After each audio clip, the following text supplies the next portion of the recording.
We're at the Fox on the Downs again, and I'll be interviewing one of my favourite actresses, Lena Richardson, and it's just wonderful. It's been a rotten day, and she's come a long way, you know, and she's brought a dog with her, and we'll have a shot of that in a moment, I think. Here we are.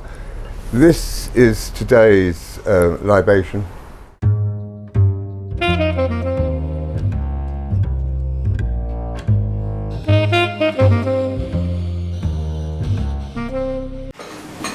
Ho, ho, ho. Yes, as you can see, I may have retired from that particular character. Who knows, never says. What did Sean Connery's wife say to Sean? Never say never again. He went back to James Bond, probably got paid millions to do it. Here I am, back at the Fox on the Downs, and today's libation for me is Guinness, which I adore. And I'm very glad, a few weeks ago, I bumped into an actress that I have sort of seen around. We know of each other, and I would say a prolific actress, far more than this actress. And her name is Lena Richardson, no relation to Meg, for those of you of that age. Hello. Hello. Here she is. You could talk to that one over there. Hello. So I was sitting there, wasn't I, Lena, with you? We were doing this blinking corporate thing, weren't we? We were. And we were, much to the surprise of a lot of my friends, were basically extras walking around, although we had to do some form of performance. Supporting artists. Yeah, well, this is what I say. Extra sounds, you know, like you're almost superfluous, really. You're sitting there eating nothing off a plate in the back room. But we were walking. And I had sciatica that night, didn't I? So we're walking around doing this thing and all that, and we were sort of paired up for the second bit. We were. And we're chatting away, and there was another couple of actors that I'd worked with and you worked with there, and all that. So it was quite a jolly thing for us to be in. And we're chatting away, and I was talking about Marc and Chums, and I looked at her and I said, do you know what? Do you fancy doing an episode? The immediate comeback to that was, oh yes. So, and we do get on very well. We're friends on Facebook and all that shit, but at the end of the day, we do get on well, and we've got, you know, and this Lena, God, she got a story to tell. Haven't you, Lena? Have I? You know more than I do. If you haven't got a story to tell, can you make it up? And we're sitting right on the radiator. Oh, lovely, yeah. Right up my warm in the cockles. It's not all that hot though, is it? No. So, and Lena, today, your libation of the day is coffee? Well, it is at the moment, yes. So where have you come from today? Do tell. Today I've come from the other side of Arundel. Yeah. Yeah, for my sins. Awful weather, but now I'm here. I can't believe it. It's almost like, well, completely different weather. Can you imagine if you'd done last week? There was no fucking way we'd be able to do well, it I know, because of the I snow. know. Did you get snowed in over there? It was lovely. We weren't snowed in, but it was lovely. Right, I just wish snow. we could have it right on Christmas Day and Boxing Day. Well, that's just sod's law. Well, it is sod's law, I know. You'll get that if you're over the border here, because there'll be chocolate like stuff up there. Now that's somewhere I'd like to go at Christmas. Definitely. Up there. I've done a couple of Christmases up Oh, there. Scotland. Yeah, so hence, if you'd like to expose your breasts to the look at this wonderful thing, and because she said I'm going to wear a Christmas jumper, I have. So we're dovetailing colour-wise. This is my television one when I used to do Father Christmas, and you've probably seen it many times before. But we thought we'd put that on because how far off are we off Christmas now? Well, we're almost there, aren't we? And fortunately, I'm completely prepared, which is amazing. For once, I'm actually completely done and dusted. Yeah, so I'm all ready. Yeah. She hasn't had a mince pie yet. No, well, I haven't had a mince pie. No. I had my one of the year, I told you. Yeah, well, I'm a Christmas pudding girl. That's what I'm I a like. Christmas pudding girl too, and I like Christmas. And my friend Fran from up north every year sends me a proper fruit branded up to its backside marzipan and royal icing. Every year she sends me one. And of course I'm diabetic. Oh no! So Does this she know year, that? oh well, no, I don't mind because I'll take time over eating it. But she actually sends it. It comes in the post. It's never fallen apart and all that. But I said to this, she was ever so not kind of, with the current cost of living crisis, because dried fruit, what can it bad to say?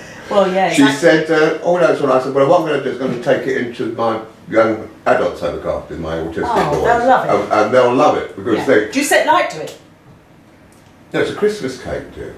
Oh, it's a cake because not a pudding. No, it's a Christmas. It's a cake. I was going to say because the When pudding. did you start putting royal icing on a Christmas pudding? Never. What's that all about? Oh, I don't know. I need to clean my ears out. And you're looking after a dog today, I'm looking after this down here. Yeah, he's under the table at the moment. He's taken refuge. Oh, you're not. Yeah. He's a good Teddy, boy. and he's a cockapoo, apricot-coloured cockapoo. And he's lovely. He's lovely. And he's got problems with his ears too. I know. Yeah, well, it's because they have long, big flaps over their ears, isn't it? I beg your pardon. Yeah, like your flap there over your ears. You say so, don't you? You see where that was going, don't you? So you're all prepared. You then said that upstairs, because we're downstairs in the basement, so we know our place. Yes, quite. Or am I all ready for Christmas? I can't bear it. Well, I cannot bear Christmas. The fact being is because I did Father Christmas for so many years, by the time you get to the Christmas Eve, the last thing you want to see is a mince pie, a Christmas bauble, or a child with a lot of stuff round its face, wanting the whole of the Argus toy catalogue. Well, yeah, I get that. You're Father Christmased out, aren't you, really? Not so much fun, because I love the kids, don't get me wrong, I love all, but I think it's great for children. And I'm a big kid. My family's that's why you're having Christmas, that's why you're all Christmas ready. ready. We love it, yeah. You have a son who is in the business. I do have a son, yeah. And what's his name? Freddie Hill, yeah. Mm-hmm. Well, incredibly good, might I say, incredibly good looking. Yeah, he's a handsome lad. You had to get your phone out and show me photos. Of course. I'm very not proud. stopping my husband. Well, of course, so what is he doing? He's filming today, isn't he? Yeah, he is filming today, production managing today. But he went to college to study drama, amongst other things, and with a view to going into the profession as a professional actor. And he started out, he literally left college and went into 4 jobs back to back, professional acting jobs. Yeah, and the last one was doing panto at the Capitol in Horsham, and they finished in January. And then of course gearing up towards doing other things, and then the dreaded COVID hit. Yeah. So like all of us, everything comes to a standstill. So then you have to be inventive.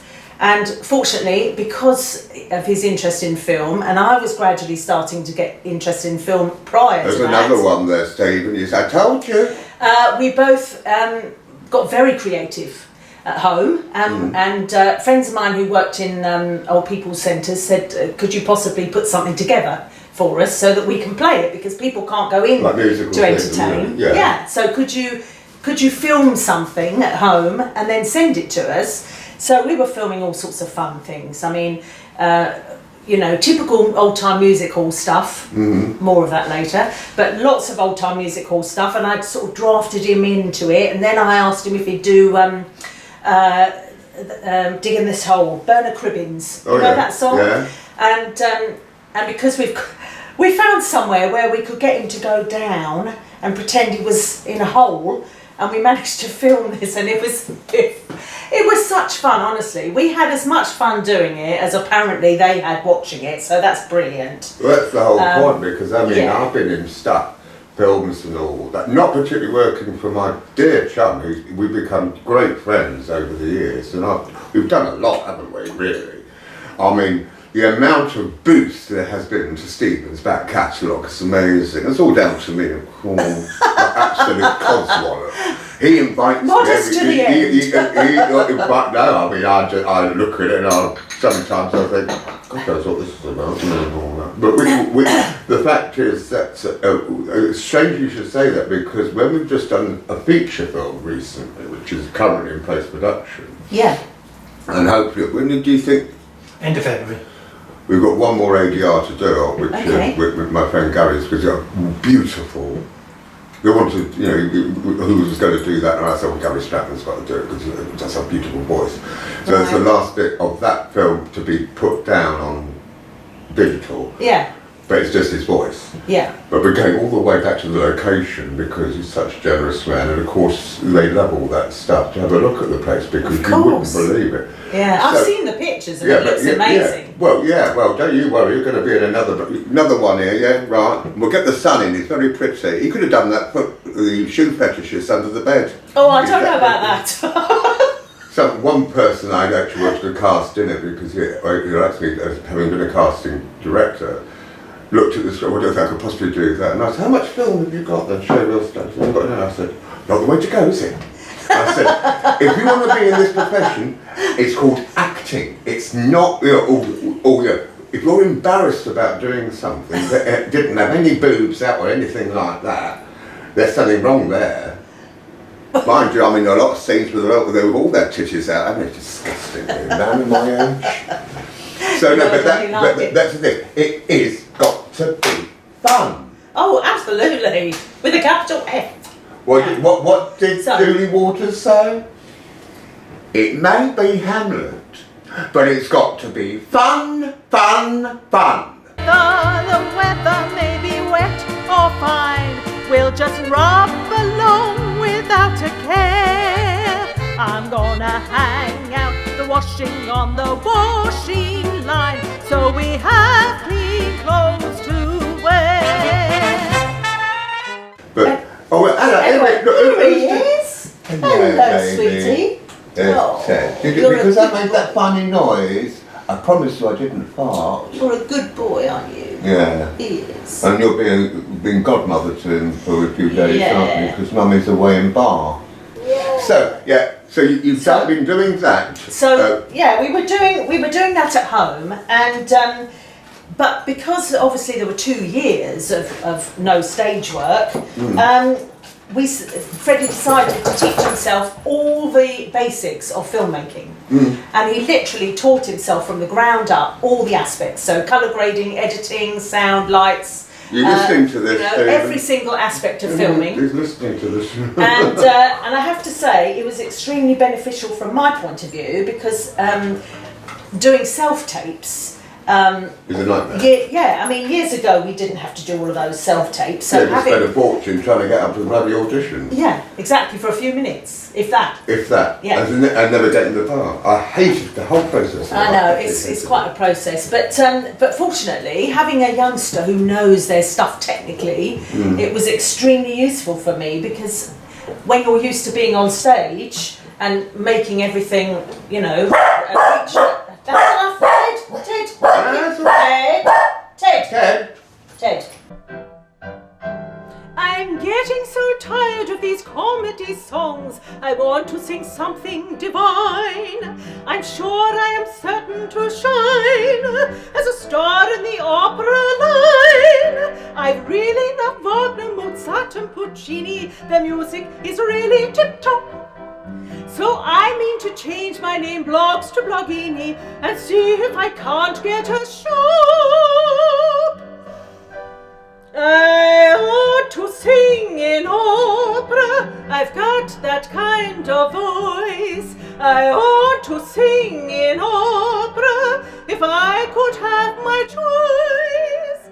You're so used to reaching the back of the stalls, and I'm naturally a very expressive person facially anyway, and demonstrative, not demonstrative, moving my arms about all over the place.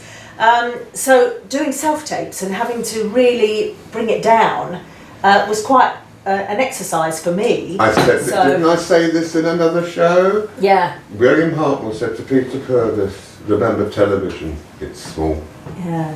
You don't have to do that. You're I not know. at the London Parade and I plummet know. out to the rafters. I know. And it is a technique that a lot of actors, you have mastered it, because obviously you've had a practice doing it a lot more. Totally. I mean, I have to say that in the beginning, Freddie used to say, "Oh, Mum, you need to make it smaller," and I used to think, "Any smaller, and I feel like my face isn't moving at all." And he said, "Well, that's about right, really." Do you remember that lovely masterclass Michael Caine did? Oh, about that? yeah, when he brilliant. said, "Well, remember, if you're going to look, look not at the camera, look just to the left of the camera, and don't blink. Do we do that? And it's 35 feet high in that. You're going to sweep the audience out of because it's and it shows a weakness."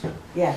And I took that on board, and I was Celia Emery's in that. It was made years and years and years ago, in a sort of in the round in a one of the drama schools somewhere in London. Yeah. And I do suggest, when I was the director back in the day, I would say, if you want to get on in television and film, you've got to watch that masterclass. Absolutely. Forget any other shit they say at drama school, because the majority of people that teach at drama schools have never done TV or film, even though they say they could specialise in it, because it's a totally different technique, which you're mastering. I mean, the thing is, when I was at drama school back in the day at Mount View. See, another Mount View, you see, call. The Mountie, yeah. Yeah, she's another Mountie. Yeah. Always got some really good people from there when I was casting. Oh, yeah. It's a fucking good school. I mean, even now, if you go and see shows in the West End or anywhere, you look through the programme, you'll always see someone from Mount View. They've got an incredibly good reputation. Oh, when I was casting all those years ago, I always, there was a sort of pecking order of certain drama schools, because you would know that people always went on about the bloody RADA. All very well and good, yeah, but it doesn't mean to say that the bloody RADA, jogging myself just to get you through the RADA, was as good as any of the other ones, because it just had royal attached to it. It didn't mean bugger all.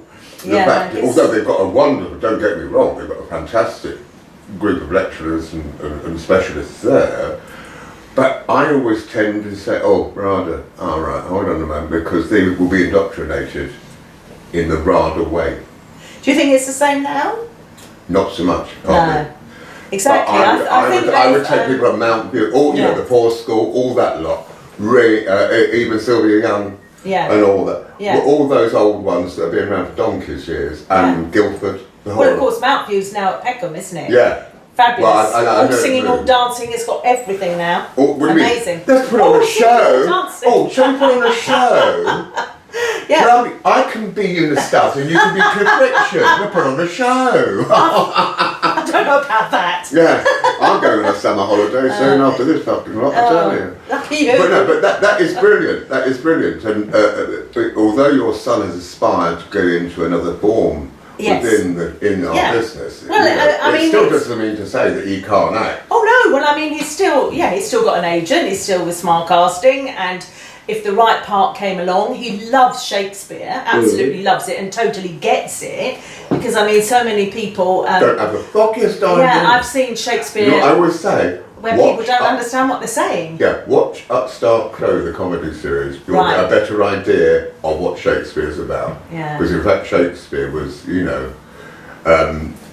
Shakespeare was many things, but there are elements in there that people don't realise that he was actually quite bisexual, and he had all sorts of other choice of people. He always had to say that he wrote everything that Christopher Marlowe ever wrote and all this, but there's more to it than meets the eye. Yeah. So Upstart Crow, which is bad. It's on BritBox. It's on. Well, hasn't it been in the West End? Yeah. They did a show. They did a stage show of it. Yeah. Yeah. So yeah, as I say, so it's still very much there if the right part comes along. But of course, he's literally been going from strength to strength, and he's done so much production managing now. How old is he? 22. And he's got his own company, incidentally. He's also got his own film company, production company, called Graded Films.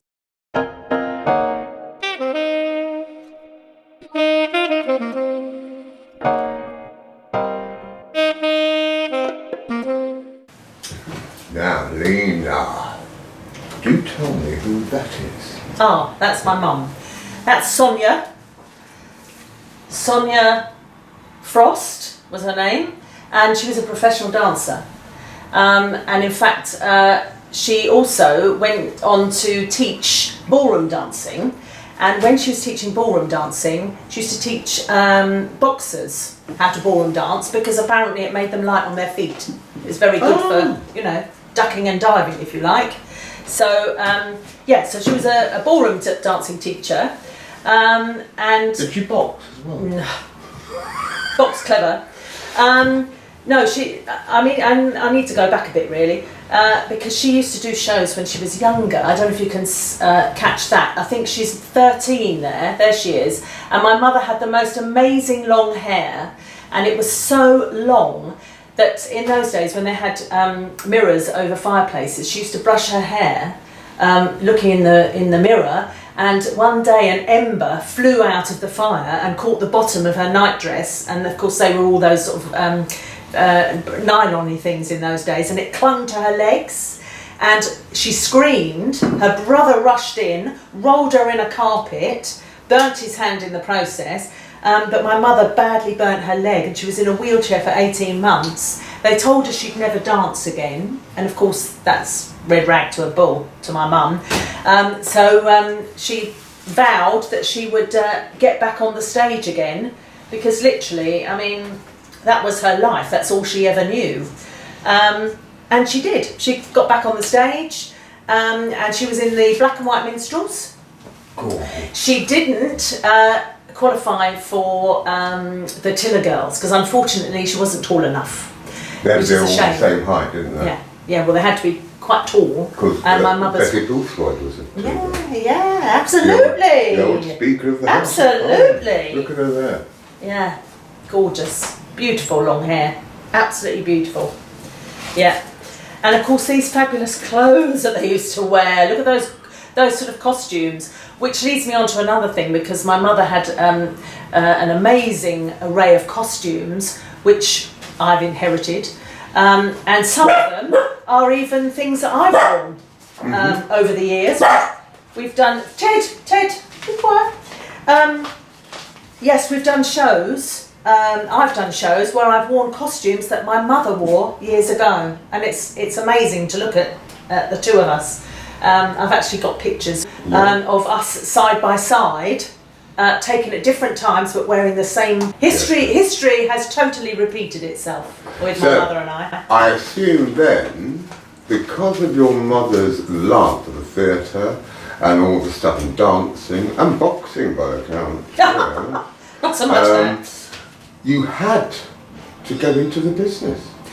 Well, I suppose when I was at school, apparently I used to stage shows on the playground, and everybody thought it was an obvious thing. Mum had a stage school at that point as well, so we were putting on shows, we were touring around, putting on shows at old people's homes.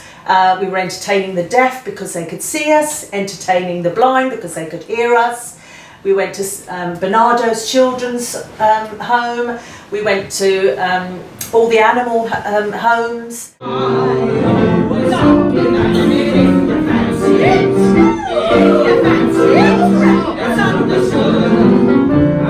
That's your little game. I should want to do the same. A little what you fancy does you do. And I always wanted to be a theatre writer, a critic. Yeah. Right. And at You're the being time, an actor's line.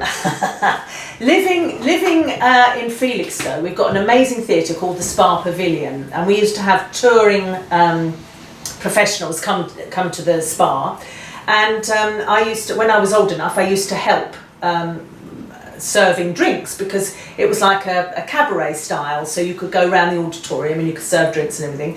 Anyway, lots of these professional artists used to come and spend their daytime at our beach hut, which was right opposite the theatre, and it was a wonderful hub.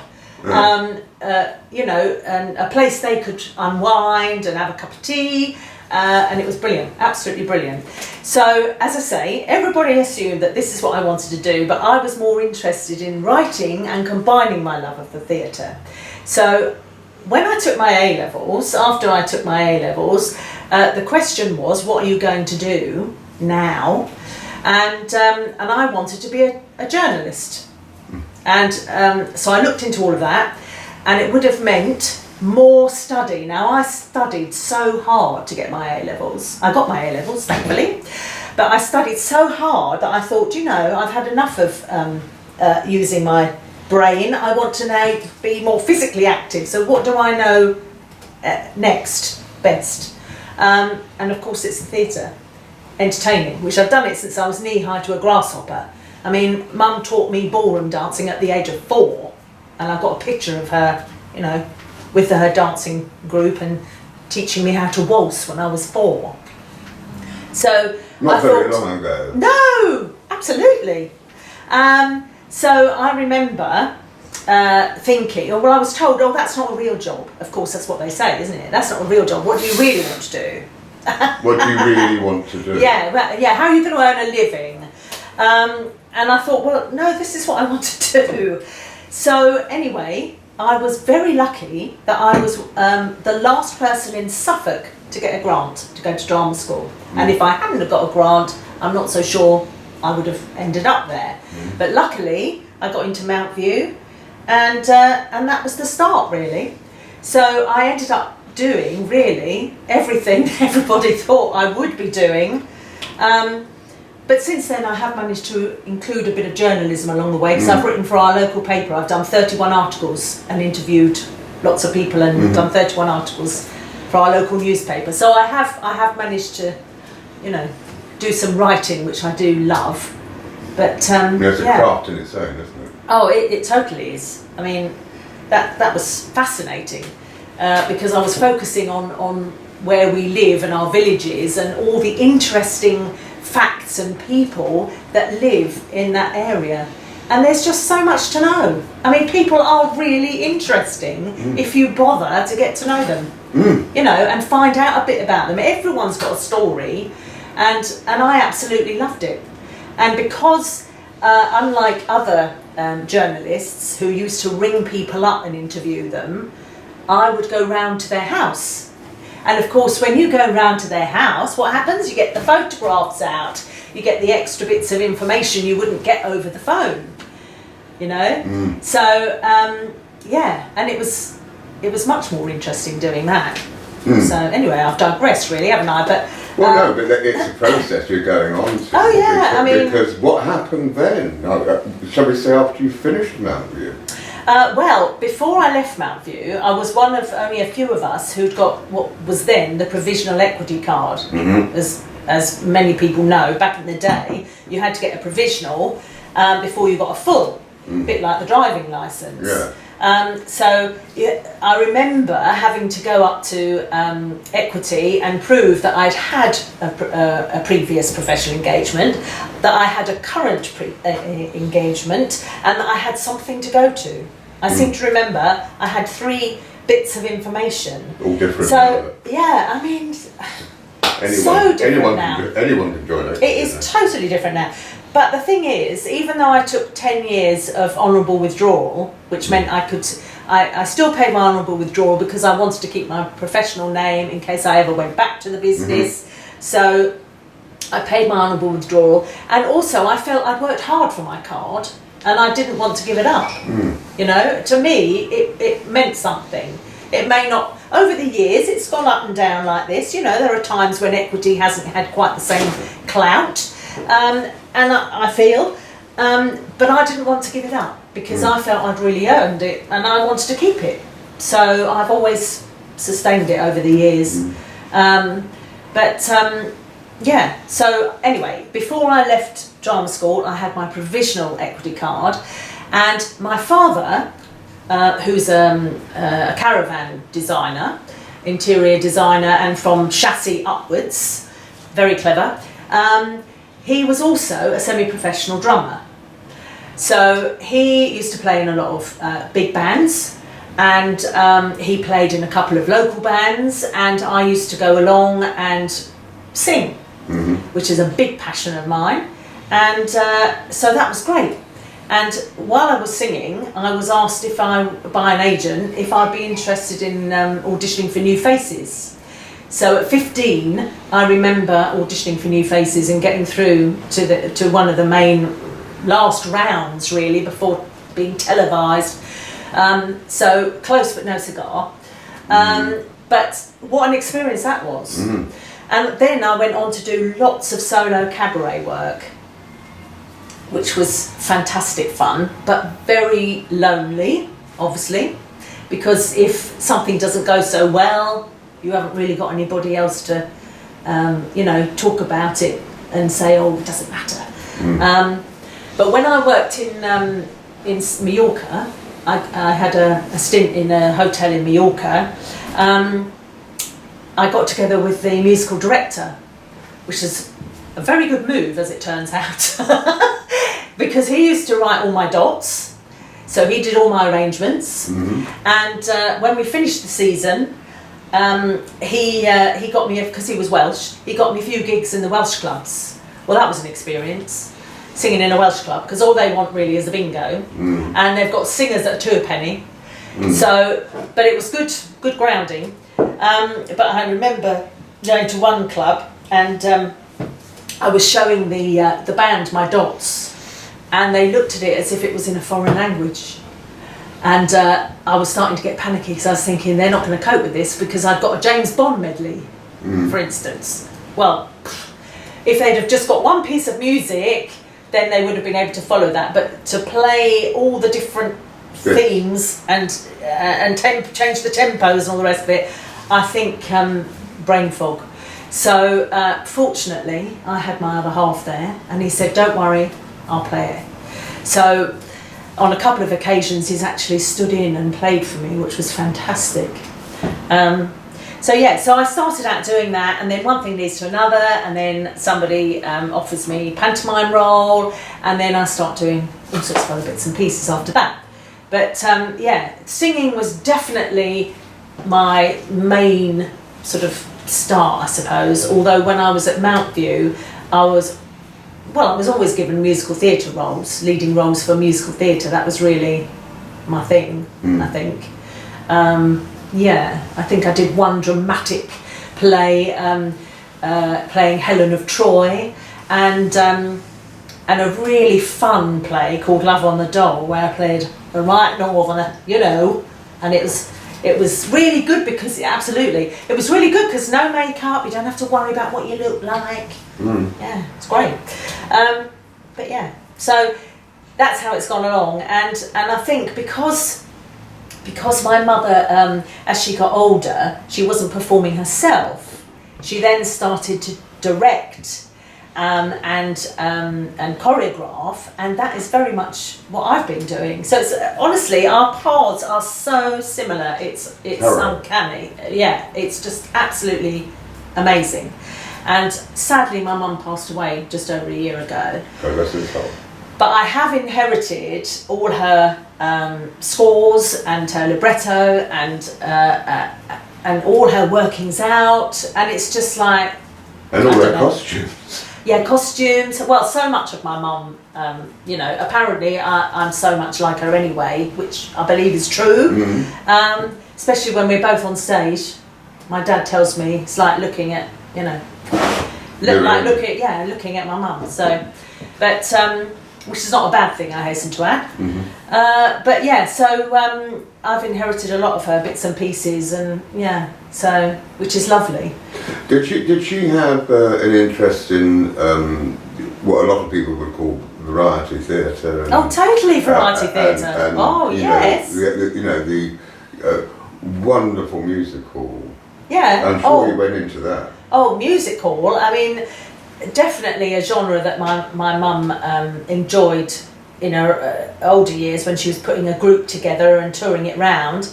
And again, I've followed in her footsteps. I think it's when I'd taken some time out, and we had a drama school reunion, and a few of my friends said, why aren't you doing anything, because you really should be doing something. And I thought, yeah, actually, you've had all that training and it's in your blood so much, you should really be doing something. So I thought, I know what I'll do. I'll start my own group and tour it around, and like we did when I was younger, the aim was to entertain those that couldn't get to the theatre. So to go to residences or people's homes, anywhere where people couldn't actually go out to it. So I got a group of people together. We were called the All Sorts. There was 5 entertainers and a keyboard player who was very much a part of the whole thing. I choreographed it, devised it and costumed it, and I was in it. I caught that little fish with a continental gig. Oh, how I laughed as I dragged him in. We're coming home, oh dear, oh, that rude boy Dicky Diggler. He poked his finger in my gallipot and he saw what's in Even though I did all of that in the background and prepared the shows, once the show was out there, it was a level playing field. We were all as one. A team. No stars, nobody was kingpin. Thank God for that. Oh no, definitely not. We were all level playing field. In fact, if nobody knew, nobody would know whose show it was. Yeah? So, and we performed, one of our venues was the Arundel Jailhouse. What a fabulous place that is for an old time music hall, because it's an old Victorian jail. And I just happened to be walking past in Arundel one day, little alleyway, and I thought, well, that looks interesting, what's down there? So I went down and I went inside. I thought, good heavens, you'd never know this was here, it's underneath the town hall, you know. And I spoke to the chap who was running it there, and I said, gosh, this would be an amazing place for a music hall. I mean, it's all a stone, and obviously you've got cells, and you've got big pillars. So in terms of where your audience is going to sit, it's going to be limited. You could put them on 3 sides, and you would have to use one of the cells for changing in. And we used 2 very small rooms for changing in, which was a bit of a challenge. But my goodness, what a fantastic place to do old time music hall. In fact, it went so well one year for the festival that we then came back the following year and did it again, because it literally, it was great. How many did that seat? I suppose 60. We could get 60 in at a push. But anyway, so we started out by entertaining all those places where people couldn't get to the theatre. And then people were saying to me, yeah, but that means we're never going to see it. If you're only doing those sorts of shows, how are we going to see it as a member of the public? So I thought, well, that's true. So then I decided I'd hire a venue, and I did all my own ticketing and flyers. My husband's in the print business, so we had fabulous flyers and tickets, and which I sold individually and sometimes delivered personally, but we were always sold out. We started doing a mixture then of the 2. We did public, so other people could see it, but we also did a lot of the homes and residences. Yeah. So it started out as music hall, and then after 2 years, I suppose, after 2 years we then get requests to go back maybe to somewhere that we went to in the very early days. Have you got another show for us? So I then have to prepare another show. So my next theme was 20s, 30s, 40s. So then we did a whole review show as 20s, 30s, 40s. And then same thing happened again. What can you do? So then I put a show all sorts around the world. So then we did a show that was all around the world. And after 6 years, and it was very successful, after 6 years I just thought, that's it, I'm calling a halt now, because I feel it's always best to stop when you're at your best. And I think the number of people that say now, oh, I wish the All Sorts was still going, well, I'd rather them say that than, oh, they should have given up years ago. They've gone past their sell-by date, they should have stopped. So I just think it's great. And how long ago was this? I think I finished that probably about 8 years ago. 2000. Yeah. Yeah, may not be quite as long, but I don't know. Time just goes, doesn't it? I mean, we've lost 2 years, haven't we? So 2 years have just gone. So. Have you got any pictures of Oh, well here, I mean, one of my favourite things, this is a very early days picture. It shows you how long I've been doing this kind of thing. This was me doing Burlington Bertie in my very early days. And one of my other pictures here, this is doing, in fact I've got a picture of my mum in the same dress in this one, but this is me doing in the twilight.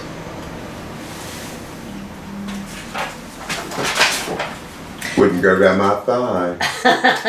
And one of my other, oh yes, look, this is, I mean, the costumes I've had over the years have been amazing.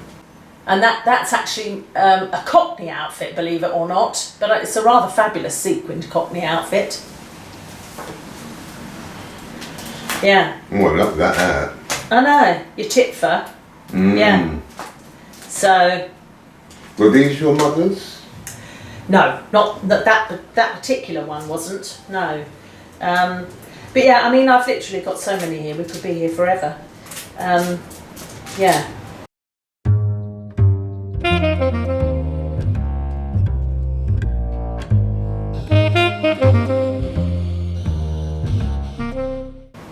Diamonds are forever. They are all I need to please me. They can stimulate and tease me.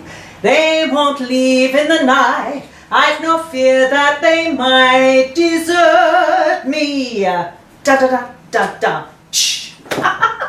Anyway, what I was going to say, that leads me on to say that one of the things that I used to do was have these fabulous stick-on silver nails, and they were like glass, or like a mirror, shall I say. And I used to, when I said hold one up and then caress it, and I used to do that, and of course the lights would like flicker over my nails. Stroke it and undress it. But the number of people that would come up to me afterwards and say, your nails look fabulous, and I thought, sod the nails, what about the act? I couldn't believe how many people actually mention the nails. Where do you get your nails Yeah, from? well exactly, well I've got my own now, but I mean, I remember that was definitely quite a signature thing. And if you're doing Goldfinger or anything like that, because being very expressive, and I loved all those dramatic type of torch songs, and so having nails and glam, and it was just fabulous. Those were the days. Anyway, going back to doing cabaret, I remember working as an entertainments manager at a holiday centre that was run by two millionaire brothers, and they employed acts who were already established artists. Yeah, so not like entertainers who are starting out and wanting to get a break. We were all employed because one of our performers used to sing regularly in the Danny LaRue shows, Peter Eden. So we were all established artists, and part of our job was to have a cabaret act to do prior to introducing the main event, if you like. So this was one. This is all going back in time now, of course. This was the lovely Dana, and she was lovely, such a sweet person. And then, of course, Titter Ye Not. Yes, Mrs. Yes, absolutely. Frankie Howard. Yeah, that was another good one. And the lovely Vince Hill. What a gent. And he's still alive. And I actually sent him a message on his birthday, and he says he remembers being at this particular venue, and he remembers me because I sent the photograph and everything. So if he does, that's a miracle. But I was quite happy with that. And of course, another one, Kenny Ball and his lovely Jasmine. Yeah.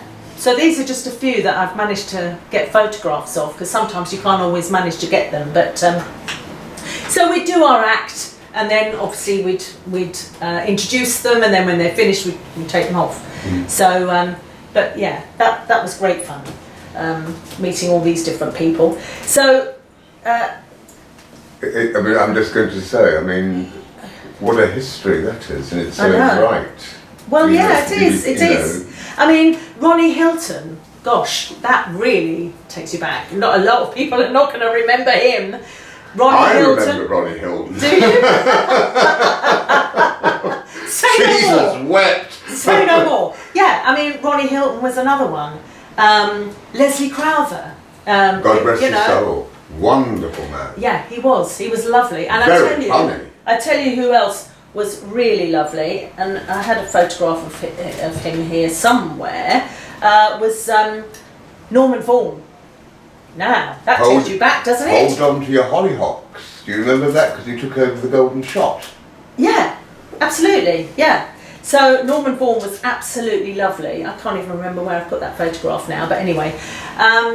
Yeah, he was such a nice chap. And he used to come down to our beach hut, going back to that again. Yeah, he used to love it down there. Mm-hmm. And Lenny Bennett, Peterson Lee. Yeah, I mean, this is taking you back, isn't it, really? This is sort of aging me slightly. No, but the point is, though, Lena, is, you know, the history you have, which is what this show's about, is fabulous. And I love it when people like you say, oh, taking you back. It takes me back because we were there. I know. And it's not here anymore. I know. You don't have the big shows on the piers. You don't. No, I know. Although, having said that, I think Chroma Pier still has an end of pier show. Yeah. And it's still very much alive and kicking, as far as I know. But it's nowhere near the same as it used to be. Obviously, I mean, I know that's a well-worn phrase, isn't it? But it's true. Sadly, variety is not quite the same as it used to be. It's interesting because I did a Marc and Chums and I did a Marc with Catelyn, who was a theatre manager.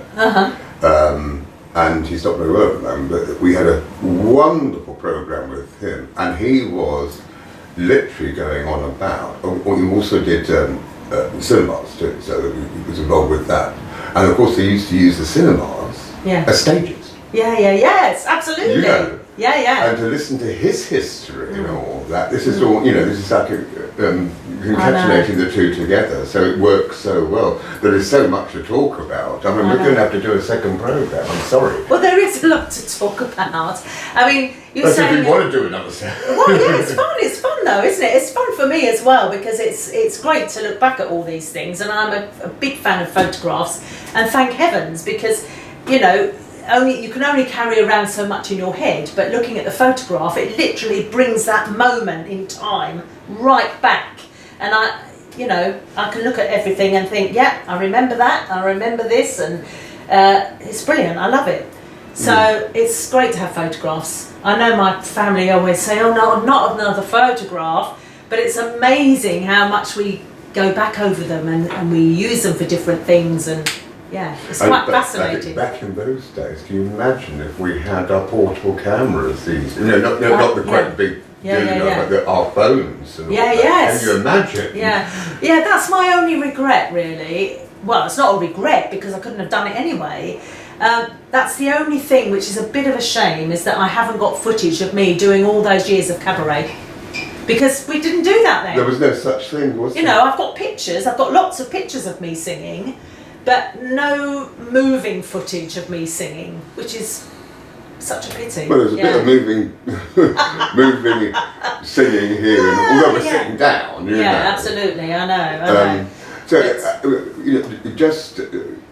You kept that going, but you've done many more things since, not just the music and cabaret and all that. No, and it's, well, as I say, it's diversified now because I've done more filming. So I'm, because of, obviously during lockdown, and it just so happened I was developing an interest in that side of things anyway.